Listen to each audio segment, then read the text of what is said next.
Hi, welcome to this English for You video series and I'm Rajiv Nayan. Today's topic is negatives and interrogatives with present continuous tense. दोस्तों, जैसा कि आप जानते हैं हम प्रत्येक क्लास की शुरुआत एक सुविचार या पॉजिटिव थॉट से करते हैं। तो आज का जो हमारा पॉजिटिव थॉट है वो है don't let how you feel make you forget what you deserve. Don't let how you feel, it means हमारे जो इमोशंस होते हैं, हमारा मूड हमें अलग अलग फीलिंग्स के एहसास कराते हैं। तो कभी हम बहुत डाउन होते हैं, कभी बहुत एक्साइटेड होते हैं, कभी बहुत एंथुजियास्टिक होते हैं, कभी बहुत सैड होते हैं। तो हमारी फीलिंग्स, हमारे एहसास ही हमारी मुख्य चीजें हैं। हमें क्या मिलने वाला है, हम किस लायक हैं, वो ये तय करते हैं। तो कभी कभी ये होता है कि आप किसी ऊंचे लक्ष्य के लिए, किसी अच्छी चीज के लिए कोशिश कर रहे होते हैं, लेकिन अपने एहसासों पर, अपनी भावनाओं पर आपका नियंत्रण नहीं होता। तो अगर उन कोशिशों के दौरान हमारा मूड, हमारी भावनाएं नकारात्मक हैं या हमें नीचे ले जाने वाली हैं, तो हम जिन चीजों के लिए बने हैं, जिन चीजों के लायक हैं, उनको प्राप्त करने में भी देरी हो सकती है या हो सकता है वो हमें न मिले। तो हमें अपने भावनाओं पर नियंत्रण रखना चाहिए और हम जिस लायक हैं उसको प्राप्त करने के रास्ते में हमारे एहसास बाधा न बने, इसकी पूरी कोशिश करनी चाहिए। That's it. Don't let how you feel make you forget what you deserve. तो अब आइए अपनी क्लास शुरू करते हैं, negatives and interrogatives with present continuous tense. जैसा कि आपको पता है, मैंने बताया था कि जो प्रेजेंट कंटिन्यूअस टेंस का स्ट्रक्चर होता है वो हम सब्जेक्ट के साथ इज, एम, आर यूज करते हैं और उसके बाद मुख्य क्रिया मेन वर्ब को आईएनजी रूप में रखते हैं। कुछ सेंटेंसेस मैं आपको एग्जांपल्स के लिए दूंगा। For example, I am speaking to you, I am speaking to you. Another example, birds are chirping, birds are chirping, चिड़िया चहचहा रही हैं, मैं आपसे बात कर रहा हूं। ये दो एग्जाम्पल आपने देखे। हमने सब्जेक्ट, उसके बाद वर्ब टू बी जिसको इज एम आर फॉर्म में हम अभी रखते हैं उसको, फिर वर्ब के आईएनजी फॉर्म का यूज किया। नाउ अगर हमें नेगेटिव्स बनाना हो, दैट्स वेरी इजी। इसमें डू या डज या और कोई चीज लगाने की जरूरत नहीं पड़ती। नेगेटिव जब भी बनाना हो तो जो इसकी जो क्रिया है, हेल्पिंग वर्ब है, सहायक क्रिया है, जिसको हम वर्ब टू बी के रूप में यहां देख रहे हैं, बस उसमें नॉट जोड़ देना ही पर्याप्त होगा। तो इसका स्ट्रक्चर कुछ यूं हो जाएगा, सब्जेक्ट प्लस इज, एम और are, and after that we add not to it. उसके बाद हम नॉट जोड़ देते हैं। उसके बाद जो वर्ब जिस रूप में था आईएनजी फॉर्म में, वैसे ही उसको रखेंगे और फिर बाकी चीजें आ सकती हैं। तो अब देखिए दो सेंटेंसेस जो बोर्ड पे लिखे हैं, I am speaking to you and birds are chirping. चलिए पहले हम उनका नेगेटिव बनाते हैं, या आप भी बना सकते हैं मेरे साथ। सबसे पहले हम सब्जेक्ट को रखेंगे, तो आई सब्जेक्ट है, उसके बाद हमने एम रखा, उसके बाद हमें नॉट जोड़ना है, वर्ब फिर आईएनजी रूप में रहेगा, I am not writing anything. अगर मैं ये लिखता कि I am not speaking to you, तो मैं अपनी ही बात को गलत ठहराता। Okay, I am not writing anything और I am not doing anything. तो जब मैंने कहा I am speaking to you, इसका सही नेगेटिव होगा आई एम नॉट राइटिंग। अगर मैं अभी आपसे बात कर रहा हूं तो बात करते वक्त मैं लिख नहीं रहा, अभी मैं लिख नहीं रहा, बस आपसे बात कर रहा हूं। थोड़ी देर पहले मैंने लिखा था बोर्ड पे, तो जो सेंटेंस था हमारा I am speaking to you, मैं आपसे बात कर रहा हूं, इसका मतलब मैं लिख नहीं रहा हूं। तो मैं ये नहीं कह सकता I am not talking to you, ये अपनी ही बात को गलत ठहराना हो जाएगा, ये सही नेगेटिव नहीं होगा। तो हमें उन एक्टिविटी को चुनना चाहिए नेगेटिव में जो हम उस समय नहीं कर रहे हो, वो बताने के लिए।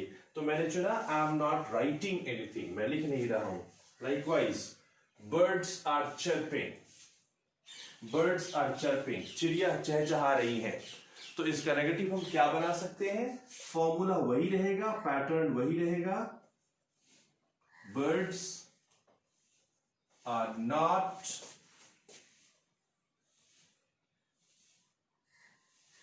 sitting quiet. Birds are not sitting quiet. चिड़िया चुपचाप नहीं बैठी हुई है। मतलब दे आर चर्पिंग, वे चहचहा रही हैं। तो ये जो हमने नेगेटिव्स बनाए इनको ध्यान से देखिए। हमने सबसे पहले सब्जेक्ट रखा, सब्जेक्ट के बाद हमने बी वर्ब्स के फॉर्म्स यूज किए, एम आर, उसके बाद हमने उनमें नॉट जोड़ा, और फिर हमने जो वर्ब थी पहले वाले में राइट स्पीकिंग, तो हमने जो एक्टिविटी मैं नहीं कर रहा हूं वो बताऊंगा। मैंने वर्ब राइट का आईएनजी फॉर्म यूज किया, हमने सिट वर्ब का आईएनजी फॉर्म सिटिंग यूज किया। तो जो नेगेटिव हम फॉर्म करते हैं उसका स्ट्रक्चर कुछ यूं होता है। चलिए कुछ और एग्जाम्पल्स हम बोर्ड पे लिखते हैं। For example, you are not sleeping, तुम सो नहीं रहे हो। क्या कर रहे हो? तुम मेरी बात सुन रहे हो। You are not sleeping. For example, the sun is not shining, the sun is not shining now, it is early morning, it is early morning. क्यों अभी सूरज नहीं चमक रहा है? क्योंकि यह बहुत सुबह अभी शुरू ही हुई है, सूरज अभी निकला नहीं है। The sun is not shining now. Okay, for example, the aircraft is not taking off. हवाई जहाज उड़ान नहीं भर रहा है, not taking off. Fine. So आप देख रहे हैं इन सारे सेंटेंसेस में जो हमारे स्ट्रक्चर है, हमने सबसे पहले सब्जेक्ट रखा, पहले वाले में यू, दूसरे वाले में द सन, तीसरे वाले में द एयरक्राफ्ट। उसके बाद फिर हमने बी वर्ब्स के रूप रखे, आर, इज, आप देख रहे हैं यहां मैंने एम भी लगाया था।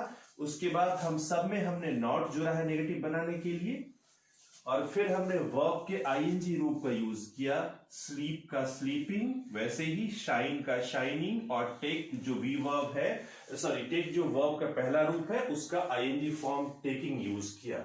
तो that is framing negatives in present continuous tense. बहुत ही सरल स्ट्रक्चर है, आपको समझ में आ गया होगा।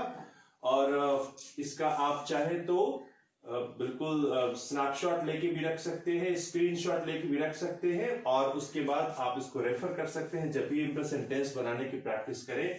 दूसरी चीज, जब भी इन वीडियो क्लासेस को ओपन करें तो प्लीज अपने साथ एक नोटबुक और एक पेन या पेंसिल जरूर रखें। ऐसी बहुत सारी चीजें होती हैं जिनको नोट करने की जरूरत आपको पड़ेगी, फिर उनका प्रैक्टिस करना आपके लिए जरूरी होगा। जैसे अभी मैंने दो स्ट्रक्चर्स, जो एक तो रिमाइंड करने के लिए आपको याद दिलाने के लिए कि हमने ये स्ट्रक्चर सीखा था प्रेजेंट कंटिन्यूअस में सेंटेंस फॉर्मेशन के लिए। दूसरा, जब भी हम नेगेटिव फॉर्म में उनको लाते हैं तो हमारा जो स्ट्रक्चर होता है, जो पैटर्न होता है सेंटेंस में वर्ड को, शब्द को रखने का, वो कुछ यूं होता है। सबसे पहले सब्जेक्ट, फिर इज या एम या आर, उसके बाद हम नॉट जोड़ते हैं, फिर वर्ब के आईएनजी रूप का यूज करते हैं, जैसा कि इन सारे सेंटेंसेस में आप देख रहे हैं। तो इस स्ट्रक्चर को नोट करना, एग्जाम्पल्स को नोट करना, और फिर उन पे और भी सेंटेंसेस बनाने की प्रैक्टिस करना हमारे लिए जरूरी है। इसलिए एक नोटबुक और एक पेन जरूर साथ में रहना चाहिए जब हम स्ट्रक्चर की प्रैक्टिस करें। तो ये हमारे नेगेटिव्स थे। अब चलिए हम बात करेंगे कुछ इंट्रोगेटिव्स की, यानी हम प्रश्नवाचक question sentences present continuous tense में कैसे बनाते हैं ये देखेंगे। ये उतना ही सरल है जितना कि आपने नेगेटिव में पाया था, बस शब्द क्रम यानी ऑर्डर का थोड़ा बहुत फेरबदल हम करेंगे और हम क्वेश्चंस बना सकते हैं। दोस्तों, जैसा कि आप जानते हैं क्वेश्चंस दो तरह के होते हैं। एक होते हैं यस नो क्वेश्चंस, जिनका जवाब हाँ या ना में दिया जा सकता है, और दूसरे होते हैं WH क्वेश्चंस, जिनको हम डिटेल्ड आंसर क्वेश्चंस भी कहते हैं, क्योंकि उनका आंसर्स आपको डिटेल में देना पड़ता है। तो सबसे पहले हम यस नो क्वेश्चन की बात करेंगे, और इसका जो फॉर्मूला, जो पैटर्न हमको यूज करना होगा, दैट विल, हम क्वेश्चन सब्जेक्ट के बाद वर्ब का जो पैटर्न है दैट इज स्टेटमेंट पैटर्न। यानी जब भी हमें कथनात्मक वाक्य या कथन का निर्माण करना होता है कुछ कहने के लिए, तो हम पहले सब्जेक्ट को रखते हैं, उसके बाद वर्ब्स को रखते हैं। ये हमारा पैटर्न होता है। लेकिन जब हम क्वेश्चन फ्रेम करते हैं तो क्वेश्चन का जो पैटर्न होता है वो ठीक उल्टा इसके होता है। पहले हम वर्ब को रखते हैं, फिर सब्जेक्ट को रखते हैं। तो आज जो हम प्रेजेंट कंटिन्यूअस टेंस में क्वेश्चन बना रहे हैं, स्पेशली यस नो क्वेश्चन बना रहे हैं, तो हमारा पैटर्न क्या होगा? हम वैसे ही करेंगे जो हमारे बी वर्ब्स हैं, बी वर्ब्स को हम अपने सब्जेक्ट के पहले ले आएंगे, that will be our pattern. For example is या एम या आर को हम पहले रखेंगे, उसके बाद हम सब्जेक्ट को रखेंगे, और उसके बाद अगर हमारा क्वेश्चन नेगेटिव है, नकारात्मक है, तो हम नॉट जोड़ सकते हैं, और उसके बाद जो मुख्य क्रिया है, जो मेन वर्ब है, उसको हम आईएनजी फॉर्म में रखेंगे। तो this will be our structure for yes no questions in present continuous tense. यानी यस नो क्वेश्चन को बनाने का हमारा ये पैटर्न होगा। अब चलिए बोर्ड पे हमारे सामने जो सेंटेंसेस हैं, हम उनको पहले क्वेश्चन में टर्न करते हैं। तो हमारा पहला सेंटेंस है I am speaking to you. इसको हम क्या करेंगे, इसमें हमने एम वर्ब यूज किया है, तो सबसे पहले हम एम को यहां लाएंगे, उसके बाद जो हमारा सब्जेक्ट आई है उसको यहां रखेंगे। क्योंकि अभी हम नेगेटिव क्वेश्चन नहीं बना रहे हैं, तो नॉट लिखने की जरूरत नहीं है। जो हमारा वर्ब है स्पीकिंग, उसको यहां पे रखेंगे, am I speaking to you. क्या मैं वाकई आपसे बात कर रहा हूं? ओके, मैं ये भी पूछ सकता मैं ये भी अपने आप से पूछ सकता हूं, am I not talking to you? क्या मैं आपसे बात नहीं कर रहा हूं? तो ये हमारा यस नो में नेगेटिव क्वेश्चन हो जाएगा। इसके लिए हम सब्जेक्ट आई के बाद नॉट जोड़ेंगे, so that will be am I not talking to you, not speaking to you. That will be our negative. Okay, and then we will put a question, interrogative, and then we will put a question mark here. तो ये बहुत ही सरल structure है interrogative sentences में yes no questions को frame करने का प्रेजेंट कंटिन्यूअस टेंस के लिए। और हम कुछ और एग्जांपल्स देखते हैं। For example birds are chirping, तो इसमें भी वही करेंगे, जो बी वर्ब आर है उसको पहले ले आएंगे। हम क्या लिखेंगे, आर, उसके बाद सब्जेक्ट बर्ड्स को रखेंगे, उसके बाद फिर हम चर्प जो है उसका ING form chirping, are birds chirping. अगर हमें ये नेगेटिवली पूछना है क्या चिड़िया चहचहा नहीं रही हैं, तो हम फिर बस सब्जेक्ट के बाद नॉट जोड़ेंगे, आर बर्ड्स नॉट चर्पिंग, क्या चिड़िया नहीं चहचहा रही हैं। तो ये इन एग्जाम्पल्स और फिर क्वेश्चन मार्क डालेंगे। आपको समझ में आ गया होगा कि हम कैसे इंट्रोगेटिव क्वेश्चंस को, यस नो क्वेश्चंस को पार्टिकुलरली फ्रेम करते हैं। हम चलिए इंट्रोगेटिव जो हमारे क्वेश्चंस है उसमें हम जो यस नो क्वेश्चंस, उनके लिए 2-3 और एग्जांपल्स लिखते हैं। For example, is the sun not rising now? क्या सूरज अभी नहीं निकल रहा है? Okay, are the stars twinkling? क्या तारे टिमटिमा रहे हैं? तीसरा,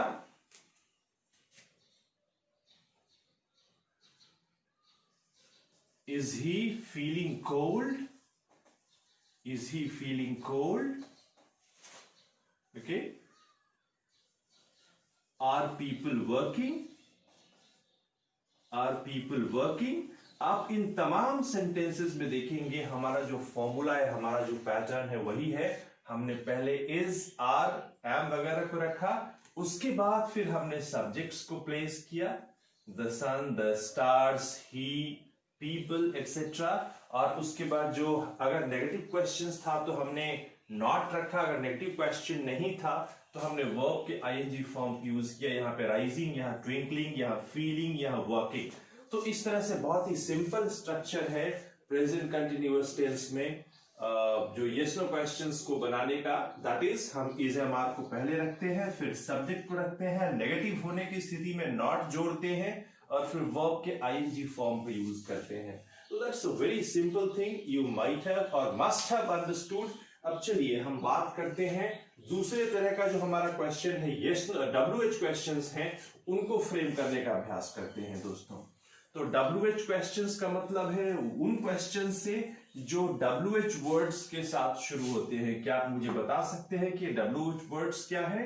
जी हाँ, ये है WH से शुरू होने वाले क्वेश्चन वर्ड्स, जिसको हम व्हाट कहते हैं, जिसका मतलब होता है क्या, और व्हेन मतलब कब, वेयर मतलब कहां, वैसे ही हाउ का मतलब होता है कैसे, तो वाई का मतलब होता है क्यों। तो ये सब इस तरह के हमारे जो है वो सब WH वर्ड्स हैं। तो जब भी हम WH क्वेश्चंस फ्रेम करते हैं तो हमारा स्ट्रक्चर जो यस नो क्वेश्चन में था वही स्ट्रक्चर होता है, बस उसके पहले हम WH वर्ड्स जोड़ते हैं क्वेश्चंस के अर्थ के मुताबिक। तो इन क्वेश्चंस को जब फ्रेम करेंगे तो सब हमारा जो स्ट्रक्चर होगा वो सबसे पहले WH वर्ड्स आएंगे, उसके बाद हमारे जो बी वर्ब्स थे इज, एम, आर वो आएंगे, उसके बाद हम सब्जेक्ट को यूज करेंगे और सब्जेक्ट के बाद जो हमारी मेन वर्ब होगी, जो हमारी मुख्य क्रिया होगी, उसके ING रूप का यूज करेंगे and that will be our question formula और क्वेश्चन पैटर्न। ये हमारे क्वेश्चन का पैटर्न होगा। अब चलिए हम बहुत सारे एग्जांपल्स इस पे करेंगे। तो हमारा जो पहला एग्जांपल है इसी को हम टर्न करते हैं क्वेश्चन के रूप में। I am speaking to you, मैं आपसे बात कर रहा हूं। तो इसका क्वेश्चन क्या बन सकता है? इसका सबसे आसान क्वेश्चन बन सकता है कि मैं क्या कर रहा हूं। आप मुझसे पूछ सकते हैं कि तुम क्या कर रहे हो या आप क्या कर रहे हैं, मैं जवाब दूंगा I am speaking to you. तो क्वेश्चन क्या बनेगा? क्या। जब आप जानना चाहते हैं कौन सी बात, क्या क्या कौन सी एक्टिविटी कर रहा हूं मैं, तो सबसे पहले जो इससे रिलेटेड WH वर्ड है जिसे हम व्हाट कहते हैं वो लिखेंगे। तो व्हाट, उसके बाद आप मुझसे पूछेंगे तो सब्जेक्ट यू हो जाएगा। यू के साथ हम आर बी वर्ब यूज करते हैं, तो हम यहाँ पे आर प्लेस करेंगे, फिर सब्जेक्ट के बदले में हम यू लिखेंगे। व्हाट आर यू, उसके बाद करना जो मुख्य क्रिया है उसकी इंग्लिश होती है डू, तो डू को ING फॉर्म में डूइंग बना देंगे। व्हाट आर यू डूइंग, आप मुझसे पूछें मैं आपको आंसर दूंगा I am speaking to you, I am talking to you. Fine. वैसे ही बर्ड्स आर चर्पिंग, चिड़िया चहचहा रही हैं, तो इसका क्या क्वेश्चन बनेगा? चिड़िया क्या कर रही हैं? What are the birds doing? Fine. Again I can use the word what are, क्योंकि बर्ड्स प्लूरल नाउन है और प्लूरल नाउन जब सब्जेक्ट के रूप में यूज होता है तो उसके साथ हम वर्ब टू बी में आर का यूज करते हैं। व्हाट आर, उसके बाद जो सब्जेक्ट हमारा है बर्ड्स, उसके बाद हम वर्ब के ING फॉर्म डूइंग का यूज करेंगे दोस्तों।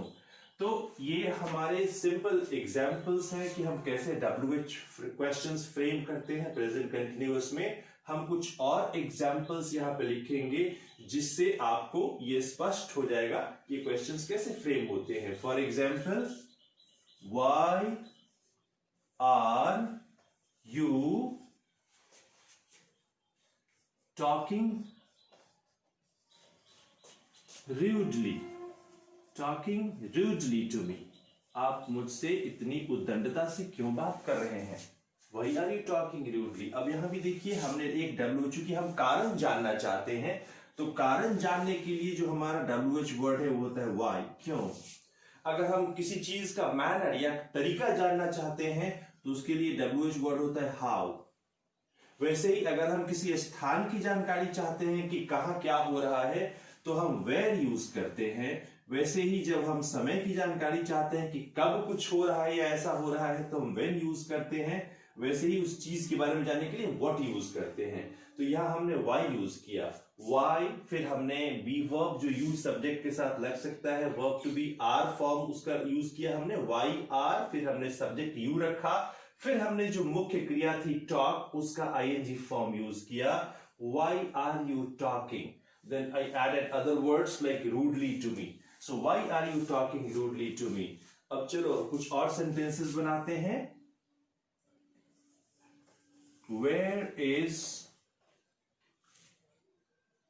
Sue going? Sue कहां जा रही है? इसमें हम स्थान के बारे में जानना चाहते हैं, प्लेस के बारे में जानना चाहते हैं। जब भी प्लेस के बारे में जानना चाहेंगे हमारा जो WH वर्ड होगा that will be where, तो हमने where यूज किया, where is Sue going। और एक और एग्जाम्पल, दो तीन और एग्जाम्पल भी हम देख सकते हैं यहाँ पे। For example, how are you going there, आप वहां किस प्रकार जा रहे हैं, मतलब आप कौन सी सवारी का इस्तेमाल करेंगे, किस ट्रांसपोर्ट के मीन से जाएंगे, आप हवाई जहाज से जाएंगे, ट्रेन से जाएंगे, अपनी कार में जाएंगे या पब्लिक ट्रांसपोर्ट में जाएंगे। तो जाने का जो आपका मोड है, तरीका है, उसको पूछने के लिए हमने WH वर्ड हाउ यूज किया। फिर हमने उसके साथ, चूंकि सब्जेक्ट हमारा यू था, हमने आर वर्ब यूज किया। फिर हमने यूज सब्जेक्ट यूज किया, फिर आईएनजी फॉर्म जो मुख्य क्रिया गो थी उसका आईएनजी फॉर्म गोइंग यूज किया। How are you going there. एक और क्वेश्चन देखिए,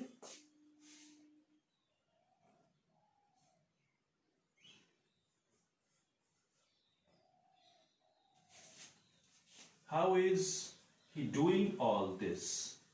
how is he doing all this, वो ये सब कैसे कर रहा है, किस प्रकार कर रहा है, आखिर उसके करने का तरीका क्या है।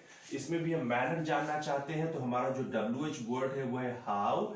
फिर हमारा जो सब्जेक्ट था वो ही था, हम किसी पुरुष के लिए इस्तेमाल कर रहे थे तो हमारा सब्जेक्ट ही था। आप जानते हैं ही के साथ हम वर्ब टू बी के इज फॉर्म का यूज करते हैं, तो हाउ इज ही। फिर अब करने के लिए जो मुख्य क्रिया को यूज करते हैं दैट इज डू, उसके आईएनजी फॉर्म को इस्तेमाल करना है। तो how is he doing all this, वो ये सब कैसे कर रहा है। दोस्तों इन तमाम आप जो एग्जाम्पल्स हैं WH क्वेश्चंस के उनमें देखेंगे तो आप पाएंगे कि सबसे पहले हमने WH वर्ड्स को रखा है, फिर हमने जो सब्जेक्ट के साथ जो भी यूज होते थे वी वर्ब के फॉर्म्स एम इज आर वगैरह उनको पुट किया, उसके बाद फिर हमने सब्जेक्ट्स को पुट किया, आप ध्यान से देखिए, और उसके बाद जो भी वर्ब्स थी उनके आईएनजी फॉर्म का इस्तेमाल हमने किया। तो that is a very simple way to frame a WH question in present continuous tense. Present continuous tense में WH क्वेश्चन बनाने का बहुत ही आसान तरीका। और लेकिन कभी कभी क्या होता है कि ये चीजें हम जान रहे होते हैं, लेकिन जब हम लिखते हैं, जब बोलते हैं तो हम उन्हें अमल में आसानी से नहीं ला पाते। उसका एकमात्र कारण होता है कि हमें उसका अभ्यास नहीं होता। तो जो मुख्य काम हमारा है वो स्ट्रक्चर्स को, जैसे कि मैंने पहले भी कहा है, आप उसको चार्ट पेपर पे लिख लीजिए, एक से शुरू करके नीचे तक के क्रम में, और उस पे इन एग्जाम्पल्स को एक एक दो लिख दें। फिर आप अपने मन से सेंटेंसेस लिखने और बोलने की प्रैक्टिस जरूर करें। इससे आप इन स्ट्रक्चर्स के इतने आदी हो जाएंगे कि लिखने के समय या बातचीत के समय उनका आसानी से यूज कर पाएंगे। और यही हमारा मकसद है। हमारा मकसद आपको ग्रामर के रूल्स का कोई बहुत बड़ा विद्वान बनाना नहीं है, बल्कि इफेक्टिवली कम्युनिकेट करने में आपको सक्षम बनाना है। आप अच्छी तरीके से लिख बोल समझ सके, ये हमारा उद्देश्य है। तो इसके लिए स्ट्रक्चर्स पे सेंटेंस फ्रेमिंग की जरूरत होती है। कई बार ये तर्क दिया जाता है कि नहीं, हम ग्रामर के रूल्स के जरिए अंग्रेजी सीख नहीं सकते। बिल्कुल सही बात है, लेकिन उसके लिए हमें ऐसा एनवायरनमेंट चाहिए, ऐसा वातावरण चाहिए जहां हम लगातार अंग्रेजी लिखने, बोलने और व्यक्त करने वालों के संपर्क पे हो। हमारे हिंदुस्तान में या फिर हमारे स्पेशली नॉर्थ इंडिया में ऐसा नहीं है। हम घर में भी हिंदी का यूज करते हैं, we should be proud of our Hindi, our language, हमें इस पे गर्व होना चाहिए। तो सत्य ये है कि हम हमेशा इसके संपर्क में नहीं रहते, we are not exposed to the usages of English all the time. इसलिए सबसे पहले सेंटेंस के स्ट्रक्चर पे सेंटेंस बनाने की, फ्रेम करने की प्रैक्टिस बहुत जरूरी है, ताकि आपका दिमाग अंग्रेजी में सेंटेंस फ्रेम करने के लिए प्रोग्राम हो जाए। तो ये हमारा था प्रेजेंट कंटिन्यूअस टेंस का नेगेटिव्स और इंट्रोगेटिव्स। अब मैं प्रेजेंट कंटिन्यूअस टेंस में कुछ और भी चीजें होती हैं उनके बारे में बताऊंगा। दोस्तों जैसा कि मैंने आपसे कहा था कि अब मैं आपको प्रेजेंट कंटिन्यूअस के बारे में कुछ और चीजें बताने वाला हूं। तो प्रेजेंट कंटिन्यूअस का जो फॉर्म होता है, जैसा कि आप जानते हैं, हम वर्ब टू बी यानी इज एम आर के साथ मुख्य क्रिया का आईएनजी फॉर्म यूज करते हैं। लेकिन कुछ ऐसे भी वर्ब्स होते हैं जिनका मुख्य क्रिया के रूप में इस्तेमाल होता है, लेकिन चूंकि मोस्टली अधिकांशतः वो मेंटल एक्शन को डिपिक्ट करते हैं, यानी मन में जो एक्शन होता है उसको डिपिक्ट करते हैं, उसमें कुछ फिजिकल एलिमेंट नहीं होता, शारीरिक रूप से कोई एक्टिविटी नहीं होता। तो मोस्टली उन वर्ब्स को हम आईएनजी फॉर्म में नहीं रखते। तो हमें प्रेजेंट कंटिन्यूअस टेंस में सिर्फ यही नहीं सीखना कि हम क्या क्या किस तरह के सेंटेंसेस बना सकते हैं, हमें यह भी सीखना जरूरी है कि कुछ ऐसे वर्ब्स या कौन से ऐसे वर्ब्स हैं जिनका हम आईएनजी फॉर्म में इस्तेमाल नहीं कर सकते। These verbs cannot be used in present continuous or be, it means is am are plus verb का ing फॉर्म, यानी हम be plus v ing form में उनका इस्तेमाल नहीं कर सकते। ये कुछ verbs मैंने आपको नोट कर रखे हैं, जिसमें believe, का मतलब विश्वास करना, वैसे ही belong, consist of, contain, depend on, deserve, love, hate, ये तमाम जो वर्ब्स हैं इनका इस्तेमाल जनरली हम प्रेजेंट कंटिन्यूअस टेंस में नहीं करते, सिवाय कुछ एक्सेप्शंस के, अपवादों के। तो चलिए हम सब पे एक एक सेंटेंस बनाते हैं और ये स्पष्ट हो जाएगा कैसे हम इन्हें यूज करते हैं।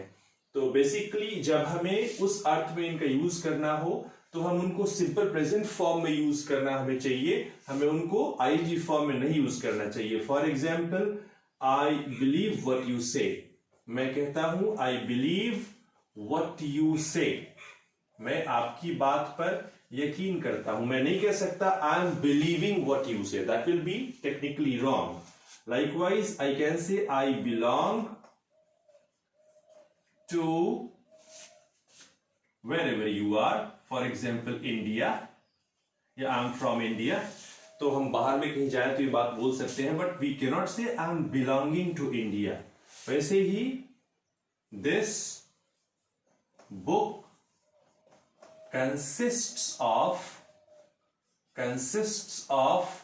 15 chapters, 15 chapters, यानी इस किताब में 15 पाठ हैं।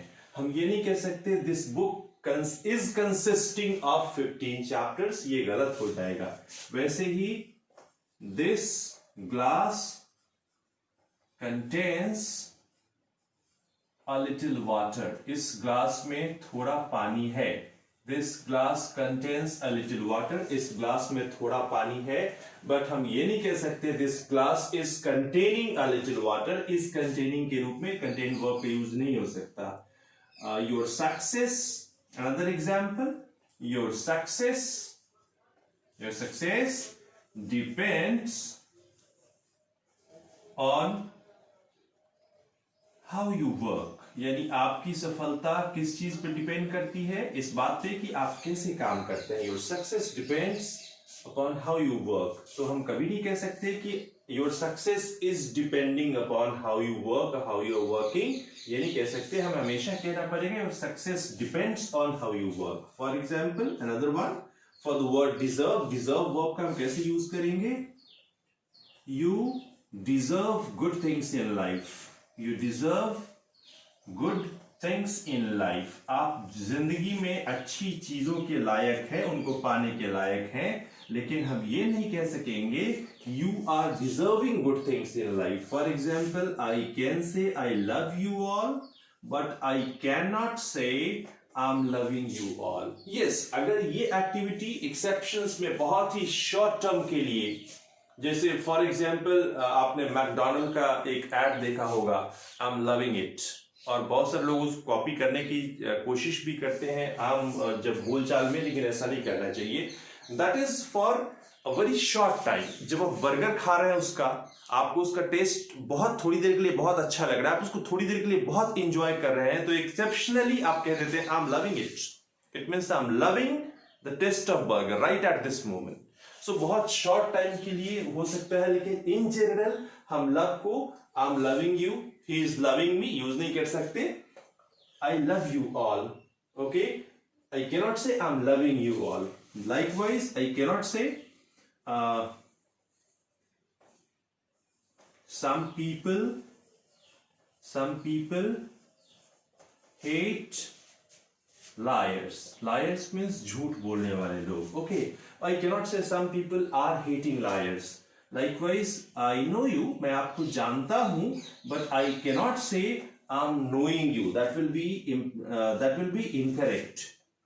I like ऑनेस्ट पीपल, मैं ईमानदार लोगों को पसंद करता हूं, या ही लाइक्स ऑनेस्ट पीपल, वह ईमानदार लोगों को पसंद करता है।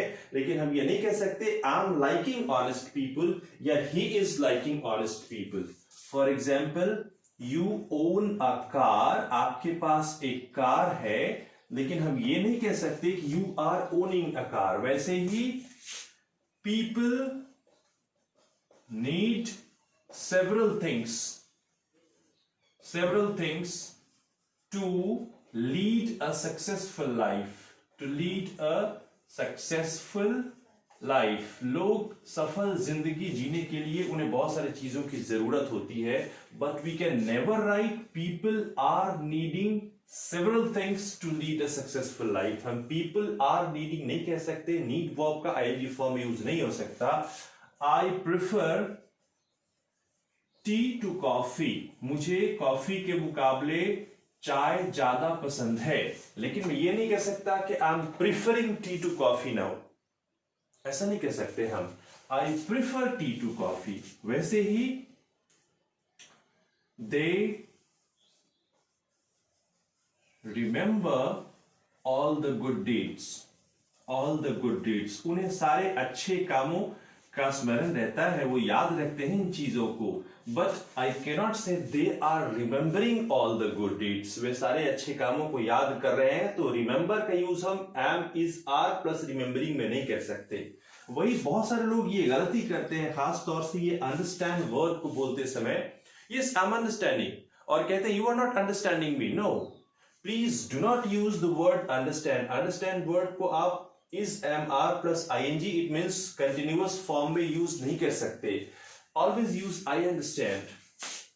I understand what you mean. तुम्हारा क्या मतलब है मैं समझता हूं, मैं समझ रहा हूं भी हो सकता है, बट उसको अंग्रेजी में I'm understanding नहीं लिखेंगे.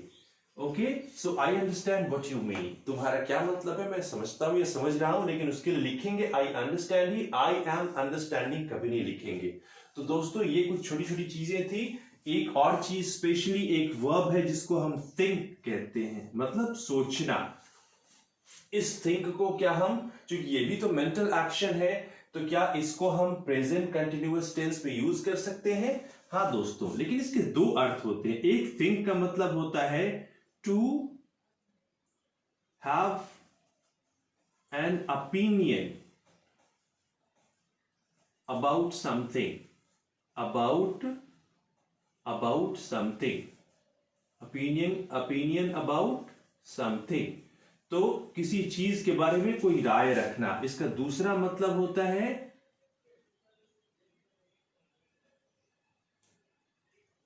considering many things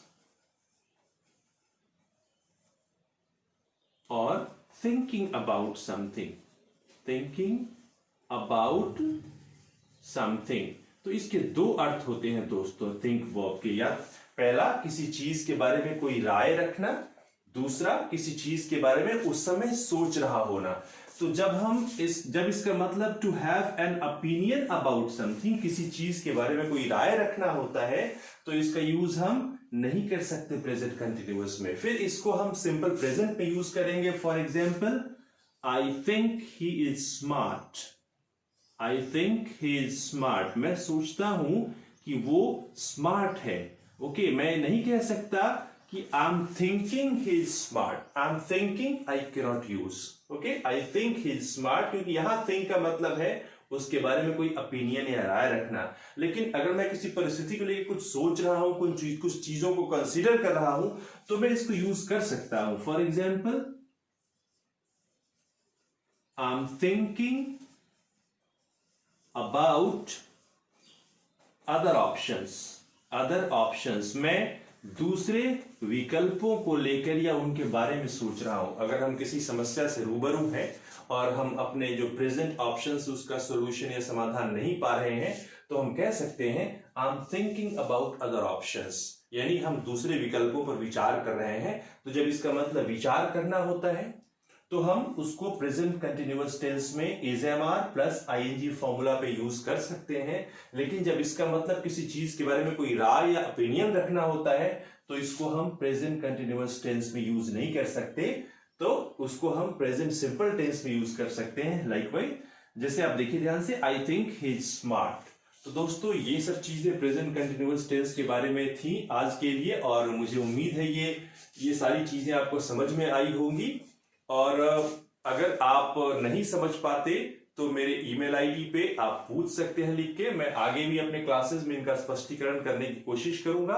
अगले वीडियो में हम दूसरी चीजों के बारे में बात करेंगे, specially we would learn how to talk about past, अतीत के बारे में कैसे बात करना है हम ये जानेंगे। तो अगर आपको ये वीडियो पसंद आया तो लाइक जरूर करें और प्लीज सब्सक्राइब भी करें मेरे चैनल को। तो अगले वीडियो तक के लिए विदा, थैंक यू वेरी मच।